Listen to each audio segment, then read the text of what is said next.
de Andalucía. Como un tsunami siento el aire entre mis dedos. El cielo avisa de que algo pasará. Me interesa la política, yo voto.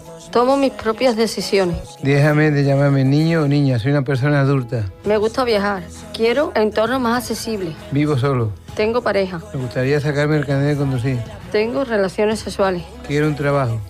En la onda local de Andalucía, Diversando, un programa donde las personas con discapacidad intelectual y del desarrollo tienen mucho que decir. Diversando, una iniciativa de la Asociación La Dáquira y de la Asociación Mater et Magister. Un secreto al que gritar, un secreto al que cantar. Soy como el aire que va a toda velocidad. Solo estoy yo y mi caminar. Soy como el cielo que revienta de repente. Una explosión, una bomba nuclear. Soy como el aire que revienta contra el mar y va gritando contra el viento, rompiendo todos los... Bienvenidas al tercer programa de Diversando. Hoy hablamos sobre flamenco inclusivo. Empezamos. Y no me tiembla el pulso, son mis latidos los que marcan el compás. La tierra tiembla y estoy solo en este juego. Si pierdo, vuelvo a ganar. Como un cometa que alumbra todo el cielo. Hoy, como cada sábado, seguimos llenando este espacio de voces diversas. Saludamos a nuestras colaboradoras del programa. Hoy tenemos a María Jesús, que de nuevo está con nosotros. Hola. Y tenemos a María Varilla, que se estrena detrás de los micros. Muy buenas, María. Hola. Soy como el aire que va a toda velocidad. Solo estoy yo y mi caminar. Soy como el cielo que revienta de repente. Una explosión, una bomba nuclear. Soy como el aire que revienta contra el mar y va gritando contra el viento, rompiendo todos los esquemas de mi piel. Una explosión de euforia y libertad. Bueno, queríamos empezar, quería empezar yo disculpándome porque me he equivocado con el apellido de María. Es María Ramos. Así que todas mis disculpas, María. Bueno, pues hoy vamos a hablar sobre flamenco inclusivo, que seguro que la habéis escuchado en alguna ocasión, pero hoy vamos a adentrarnos en este maravilloso mundo y en su creador, en los entresijos de esta idea. Y para ello tenemos a un invitado muy especial con el que nos une muchas cosas: creatividad, cultura, inclusión, y es José Galán. Muy buena, muchas gracias, José. Hola, muy buena, encantado de hablar con vosotros. Pues bueno, vamos a contar un poco la trayectoria, aunque vamos a darle paso también para que él nos la cuente y para que vayamos poquito a poco. Pero José Galán es bailador, coreógrafo y pedagogo sevillano.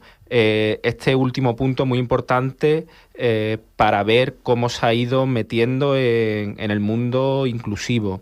Desde que eres joven has trabajado con grandes figuras del flamenco como puede ser Mario Maya o Sara Varas. Y llegamos a 2010, que es cuando fundas Flamenco Inclusivo. La primera pregunta que te quería hacer es ¿cómo llegas a este mundo de flamenco inclusivo?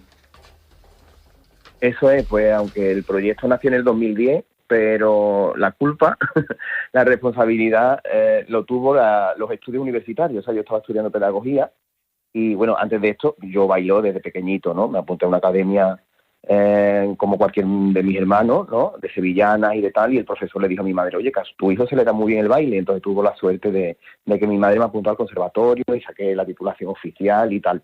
Y entonces después a la misma vez pues me quería formar en la universidad, estaba estudiando pedagogía, y en los últimos años pues me interesó mucho la parte social, ¿no? De la educación. Y vi un curso y me apunté que se llamaba Lo Educativo de la Danza, que unía las dos pasiones, ¿no? Educación y danza, sin saber yo que en los últimos días invitaron a chicos con síndrome de Down y entonces conocí y descubrí lo que es la danza inclusiva, que hasta ese momento era ajeno tanto a esa práctica como personas con discapacidad que sí es cierto que yo tuve mi tata, ¿no? Que cuando yo era muy pequeñito, pues me crió y me cuidó a la misma vez que mi madre, una persona con diversidad intelectual. Pero después no he tenido ni vecinos ni amigos con discapacidad. Entonces me metí en ese mundo y creé el proyecto en el 2010. Vamos a eso.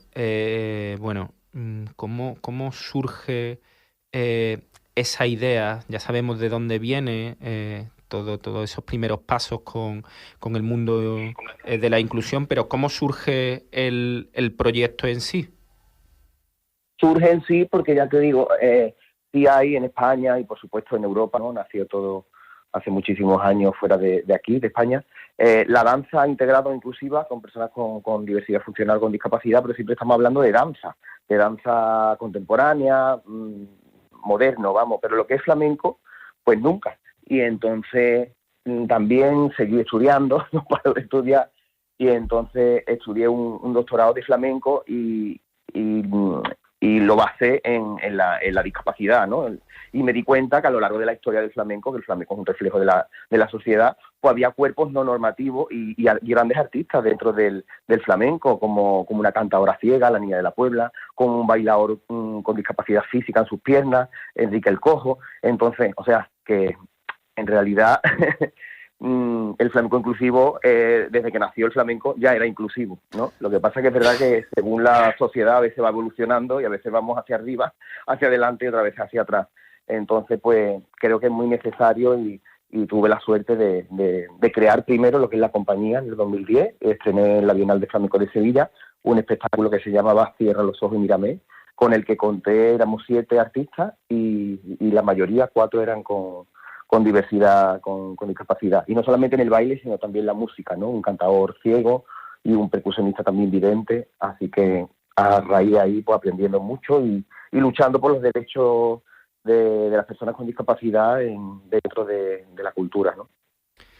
¿Y cómo ha ido evolucionando este proyecto?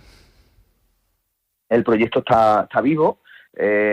Cada año van surgiendo cosas nuevas, sus luces y sus sombras, por supuesto. A veces tenemos mejores rachas, otras peores, pero ya somos adolescentes, tenemos unos 14 años ya de nuestro bagaje y la verdad que muy contento porque no es solamente la compañía, que es verdad que a mí me encanta el tema de coreografiar y de montar espectáculos nuevos, contando con gente diferente y subir al escenario a personas con discapacidad, que eso ya es bastante reivindicativo en el sentido de que la representatividad, ¿no? Si las personas con discapacidad no se ven reflejadas en un escenario o en una película o en un libro, entonces es muy interesante porque si no siempre estamos hablando de la otredad, ¿no? Siempre estamos las personas que no formamos parte como del sistema, ¿no? Que nos discriminan de alguna forma. Entonces muy interesante el simple hecho ya de aprender flamenco y de disfrutar en el escenario y de que salgan al escenario. Luego, por otro lado, está la escuela o la formación, que eso sí lleva menos tiempo, lleva desde el 2017-2018, y la verdad eso que sin parar, o sea, tenemos también espectáculos didácticos que no tienen por qué ser inclusivos, porque a mí tuve la suerte de recibir el premio Flamenco en el Aula, y entonces me he hecho especialista en el tema del flamenco didáctico. Y, por ejemplo, ahora vamos a actuar el día 23 de octubre en el Teatro Otro Niño de Gine, para que vienen chicos de centros escolares, de colegios, y como a mí me gusta, es mi pasión y me identifica porque llevo muchos años en esto, pues no solamente el espectáculo es un flamenco para infantil, para las familias o para los más pequeños, sino que también no está de más, al contrario, es un valor añadido que dentro del cuerpo de baile pues haya chicos con diversidad funcional, discapacidad, así que siempre que lo puedo introducir lo hago. Hombre, claro. Hablaremos de esa formación, de esa parte formativa, pero como última pregunta antes de que entren los autogestores con una pequeña sorpresa que ahora te daremos, ¿cuántas asociaciones de personas con discapacidad intelectual o del desarrollo acuden a tus clases?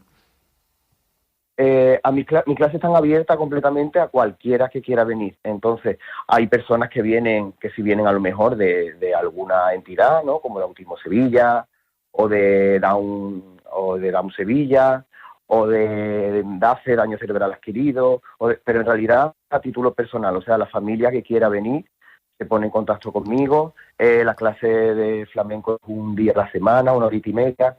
Ahora estoy trabajando en el conservatorio de danza, con lo cual estoy ocupado por las tardes, pero hay una chica compañera maravillosa y súper preparada, igual que yo, haciendo las clases, y luego hay 2 chicas también, monitoras de apoyo, que es muy necesario porque cuando queremos atender individualmente las particularidades de cada uno, es necesario no solamente un profe, sino que haya varios de apoyo, así que es genial. Contento. Y ahora pasamos a las preguntas de los autogestores, que es realmente la voz que queremos escuchar en este programa. Como te decía, hay una pequeña sorpresa. Hay una alumna tuya, o que ha sido alumna hasta hace muy poco, que es María, que te quiere hacer una serie de preguntas. Eso es que he escuchado lo de Varilla, pero cuando habéis dicho Ramos, digo, María Ramos Varilla, digo, sí, es alumna, las más veteranas, o sea, es de las primeras que se apuntó en el 2017-2018 ahí en la Fundación de Cristina Geren conmigo. Anda, qué bien. ¿Es ella? Sí, así Soy es. yo. María. Hola. Ay, Dios mío. Qué bueno, qué sorpresa. ¿Cómo estás? Muy bien. Qué bueno, claro, es que tú estás ahí. Tú estás en ese centro, ¿no? Lo sé. Ay, qué bueno. Oye, ¿qué pregunta me quieres hacer? Que no estás comprometida, ¿eh? ¿Qué pregunta me quieres hacer, María? ¿Que cuando empieza a bailar? ¿Cuándo empecé a bailar?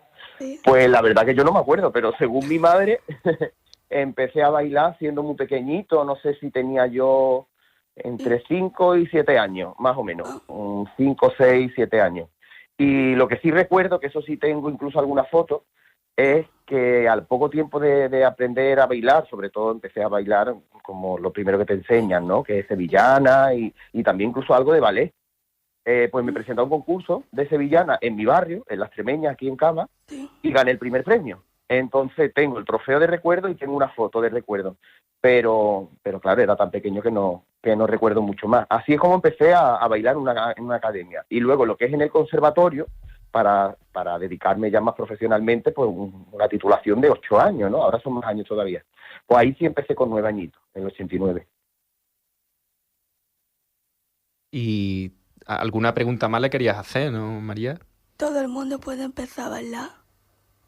Por supuesto, eso es lo que realmente es el interés de este proyecto. Al principio el proyecto empezó con un interés más artístico, ¿no? De subir al escenario espectáculos integradores de flamenco, pero ahora mismo, aunque sigue siendo ese interés, pero ahora hay otro interés mayor todavía, que es el derecho que tiene todo el mundo a aprender a bailar. Lo haga mejor, lo haga peor, pero la danza y el baile flamenco en concreto, que somos de Sevilla, de Andalucía, y que escuchamos la música del flamenco en la feria y en cualquier celebración, pues una pena que una persona con discapacidad que le guste bailar no tenga un espacio donde poder aprender.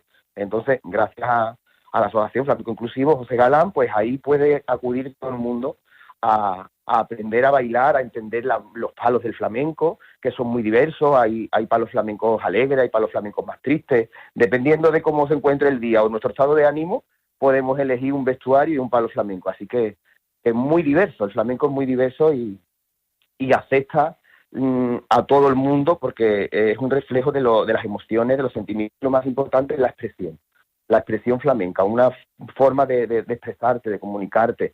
Por supuesto, la técnica es necesaria, pero eso para ser profesionales.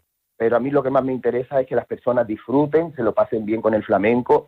Más de una persona dice que le sirve de terapia, aunque de terapia es para todo el mundo, pero es maravilloso porque no solamente personas con discapacidad, sino personas de cualquier edad. Tengo alumnas de 80 y tantos años largos, con una vitalidad y una energía que se sienten súper felices y contentas cuando bailan. Y también dentro de la escuela, pues tú lo puedes saber, María, que eso, se hacen amigos, se pueden hablar entre iguales, entre personas también con otros tipos de diversidad. Entonces es muy enriquecedor y somos una gran familia, nos decimos familia flamenca. Vamos, yo no se lo dicen ellos mismos, así que genial. Y además me consta, yo he ido alguna a una clase tuya simplemente como observador, no me he atrevido todavía a dar el otro paso y ves cómo disfrutan desde el primer minuto y el compañerismo que es tan importante en estos grupos. Exactamente, es un chute de energía y luego eso, la cohesión grupal que hay y hacemos muchas cositas, o sea, hacemos también algunas salidas culturales, hemos ido al Museo de Baile Flamenco de Cristina Hoyo, entonces esa visibilidad, ¿no?, de pertenecer a un grupo y de disfrutar, y pues la verdad que estoy súper contento y además estamos siendo inspiración para otros proyectos parecidos que están naciendo fuera incluso de España. Se han puesto en contacto conmigo gente de Italia, gente de Alemania. A ver si nos llevan. Exacto. Y María Jesús, tú también le querías hacer algunas preguntas, ¿verdad? ¿Es muy difícil aprender a bailar flamenco? Hola María Jesús, mira, el flamenco en realidad es complejo. Hay gente que incluso que le tienen ya no respeto, sino miedo. Incluso yo he ido a Barcelona, donde hay un grupo de personas con discapacidad física muy luchador, muy activista, muy llamativo, y hacen danza, pero el flamenco les da un poquito de respeto, porque el flamenco, eso, el simple hecho de no saber tocar las palmas a compás, ¿no? Pues, que se me nota que lo estoy haciendo mal.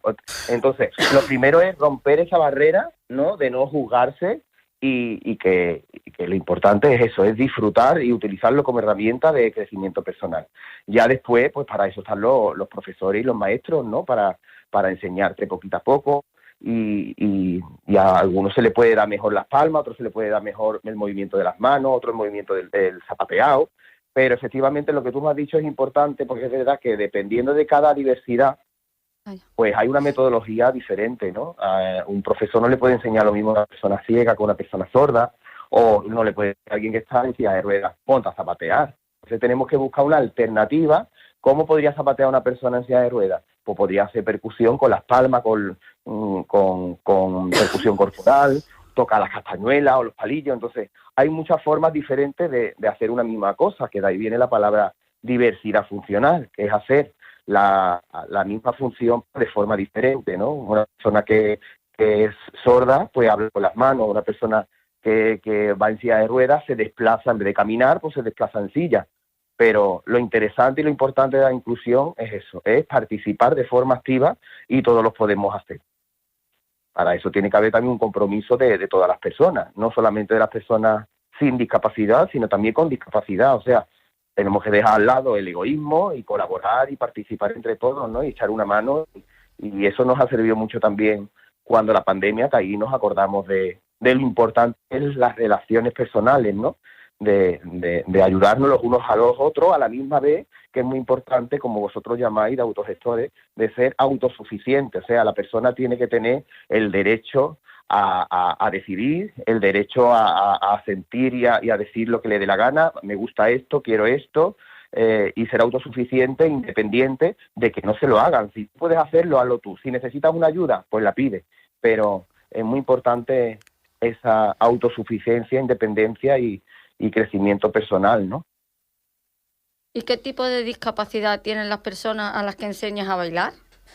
Es muy buena pregunta. Mira, yo empecé con chicos con discapacidad intelectual, sobre todo con síndrome de Down. Empecé así. Ya después tuve la suerte de ir a la 11. Era yo el que iba a diferentes sitios. Era como un profe a domicilio. Y después, por último, que es lo que más trabajo me costó, fue encontrar en Sevilla, estoy hablando siempre de Sevilla, personas con discapacidad física o en silla de ruedas. Es lo que más trabajo me costó, pero bueno, llamé por teléfono a FAM con Sense, y la persona que me cogió el teléfono dice, yo voy a ser tu primera alumna. Digo, ¿cómo? Claro, yo no la estaba viendo, la estaba escuchando por el teléfono. Y es Nieve, que es una mujer que va en silla de ruedas, entonces fue de mis primeras alumnas que se apuntó. Con lo cual, ¿qué te quiero decir? Que hay personas de todo tipo de diversidades, que es una de las cosas también más llamativas de este proyecto. El flamenco, que no hay otros proyectos que son de flamenco, son de danza, y la otra peculiaridad es todo tipo de discapacidades, intelectual, sensorial, físico, ¿vale? Y dentro del sensorial, pues ya sabemos que está la discapacidad visual y la auditiva. Es verdad que tenía un grupito de personas sordas que ahora mismo pues desapareció por lo que sea, porque eran personas mayores que querían cuidar de sus nietos, por el trabajo, incluso con discapacidad no solamente intelectual, sino personas con algún tipo de enfermedad mental, incluso privado de libertad, iba yo al centro penitenciario a darles clases. Pero claro, al final pues eso es lo que se va modificando muchas veces el proyecto, porque no me puedo dividir en 10 personas. Entonces pues tengo que decidir bien a lo que me quiero dedicar, o sobre todo la gente que está más interesada. Y ahora mismo hemos dividido lo que es las clases en 2 grupos, y más que por discapacidades va por edades. Un grupo de jóvenes al que pertenece María, y después un grupo de mayores que ya te digo, los hay hasta de 80 y tantos años. Me gustaría que nos contara cuáles son los espectáculos que has preparado con este tipo de personas. Pues el primer espectáculo lo monté en el 2010, que es como nació la compañía. Curiosamente en el 2010 es cuando se declaró el flamenco Patrimonio Inmaterial de la Humanidad, y nosotros estamos haciendo eso, de la humanidad total, de todas las personas, independientemente de eso, de sus capacidades, de su género, de su procedencia geográfica. Y entonces, más o menos, cada 2 años monto un espectáculo diferente. Monto espectáculos sobre todo de adultos, y que incluyo, o sea, que dentro del elenco hay personas con y sin diversidad. Y no solamente espectáculos para personas adultas, sino también espectáculos didácticos o educativos de flamenco, que intento también que haya dentro del elenco alguna persona con discapacidad. Así que no sé decirte, pero vamos, más de 10 espectáculos sí, hay muchos. Entre casi 20 espectáculos, no sé, no llega a 20, pero bueno, unos 15 por lo menos, sí. Y que nos cuente el momento más bonito que has vivido en tu carrera profesional. Bonito, mira, hay tantos, porque realmente los momentos bonitos son los momentos felices, y la felicidad pues dura lo que dura, hay que vivir el presente y el momento, porque la felicidad dura eso, dura unos minutos, y lo interesante es mantenerla, ¿no? Que muchas veces mantenemos la tristeza y no la alegría, ¿no? Y cuando me sentí muy bien, no sé, una de las veces fue en el 2018, la Bienal de Flamenco, que me encargaron el flash mob. El flash mob era el pistoletazo de salida, o sea, lo primero del Festival de Flamenco de la Bienal, que dura un mes. Pues el primer día, quien inauguraba el Festival de Flamenco de la Bienal, que es uno de los festivales más importantes del mundo, pues tuve la suerte de hacerlo yo. Y era un flash mob dedicado a la diversidad, la primera vez que se hace un flash mob de flamenco integrador, que no solamente es el baile, sino la letra, que era mía, y la canción, que es muy bonita, y que se lo sabe María, o lo puede bailar después cuando terminéis. Pues eso, ¿qué pasa? Que fue muy importante porque se la aprendió muchísima gente, miles de personas, en un espacio maravilloso que tenemos en Sevilla, que es debajo del puente de Triana, entre Sevilla y Triana, ahí al lado del río Guadalquivir. Cerca de un monumento que hay de Chillida, que es un monumento a la tolerancia. O sea, todo tenía como un sentido, ¿no? Y lo más importante no solamente es la realización de ese flash mob, sino que ese flash mob se grabó una especie de tutorial y se lo tuvo que aprender gente de todo el mundo, de todos los países, de América, de Asia. Y entonces el yo ver, bueno, yo y cualquiera, ¿no? El ver en YouTube tantos vídeos, o sea, tantas coreografías reproducidas con mi misma coreografía, y con gente de todo tipo, con japoneses, con chinos, con norteamericanos, con mexicanos, con colombianos, o sea, una maravilla, ¿no? Y ya te digo, la primera vez que había personas con algún tipo de discapacidad dentro de esos grupos que estaban haciendo el flash mob. Es la primera vez, si no, poner flash mob de la Bienal de Flamenco, y en el único en el que hay gente bailando con discapacidad es el de 2018. A la misma vez, quiero hacer una especie de queja o denuncia, que es una pena, porque ya que en el 2018 se dedicó a la diversidad, ¿por qué no continuó esa inclusión?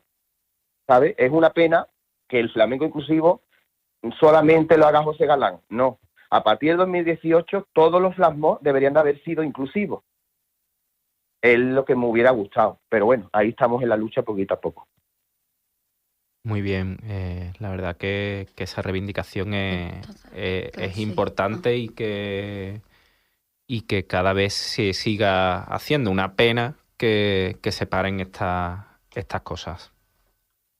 Claro, porque es que al final se acuerdan solamente del tema de la discapacidad el día de la discapacidad, o se acuerdan del flamenco solamente el día del flamenco, o la celebración porque es el día de Andalucía. Entonces, si el flamenco es tan importante, por ejemplo, en los colegios, pues intentar que se fomente el flamenco pues en todas las asignaturas, de alguna forma. No, que es una pena que muchas veces me han contratado en Francia y le dan más valor al flamenco en otro país que en el nuestro. O el tema de la inclusión, ¿no? La inclusión no es solamente en el aula específica, la inclusión tendría que estar pues impregnada en todo, en el ocio, en la cultura, y de alguna forma pues educar y sensibilizar a todas las personas, no solamente a las familias que tienen algún hijo, alguna persona con discapacidad, ¿sabes? O sea, que tendría que ser más general, pero bueno, por eso hay gente como tú también que está haciendo un trabajo, una iniciativa muy importante de difusión y nada, y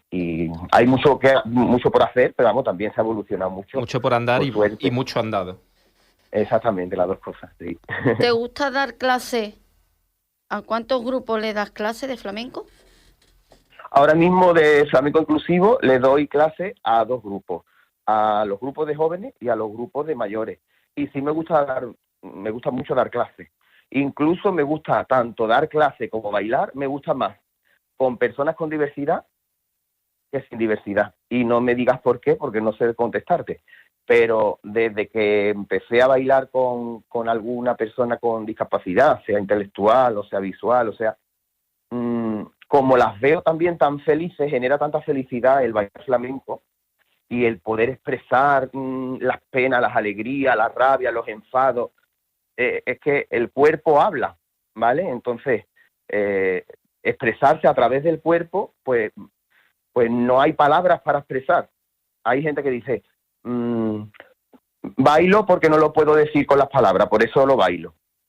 Es como la persona que le gusta cantar o tocar la guitarra o un instrumento. Es lo que tiene el arte. El arte tiene una forma maravillosa de expresarse. Por ejemplo, la gente que es escritora o es poeta, pues se expresa mucho mejor a través de una poesía o de un cuento que hablando, ¿no? Entonces, es muy bonito que esté el arte como herramienta, ¿no? Para expresarse. Para expresarse, exactamente. Hay gente que se expresa a lo mejor dibujando, o por ejemplo hay gente con problemas para hablar, ¿no? Que no tiene mucho vocabulario, o yo tengo alumnos que no se pueden comunicar de forma verbal. ¿Cómo se pueden comunicar? Pues a través de un dibujo. La simple cara, ya sabes cómo se encuentra esa persona, si está alegre, está triste, cómo se expresa con su cara o con su... Así que hay muchas formas diferentes y hay que respetar esa diferencia porque cada persona pues es un mundo y es un mundo, un lenguaje. Pues bueno, pues muchísimas gracias por habernos acompañado hoy. No quería acabar esta conversación contigo sin darte la enhorabuena por ese premio que acabas de conseguir hace muy poco, que se te ha dado en la Universidad de Sevilla, si no recuerdo mal. Sí, exactamente, sí. Pues muchísimas gracias. Muchas gracias a ti, Raúl, y la verdad que ese premio no me lo esperaba. Me llamaron hace unos días por la mañana y estaba a punto de cortar el teléfono porque estaba ahí medio adormilado. Digo, será algo de publicidad, voy a cortar. Y me dice, que es un premio de la Universidad de Sevilla. Digo, así que súper contento. Pues muchísimas gracias. Nos vemos en otra. Gracias a vosotros. Gracias, chao. Y bueno, para acabar, 2 preguntas breves a nuestras compañeras. Quería preguntarte, María, ¿cuántas veces vas a la semana a Flamenco Inclusivo? Los martes. O sea, una vez a la semana. ¿Y practicas en casa? Sí. Vale. Qué bien que vayas a esa actividad y que te guste, que sigas yendo. Sí. Y a ti, María Jesús, te quería preguntar muy, muy breve si escuchas algo de flamenco. A mí sí me gusta el flamenco porque mis padres cantan. Mi madre canta flamenco y yo me he criado, mi madre canta fandango y me he criado en este ambiente. Pues bueno, Desde aquí, daros las gracias y despedimos este programa hasta el sábado que viene. Muchísimas gracias.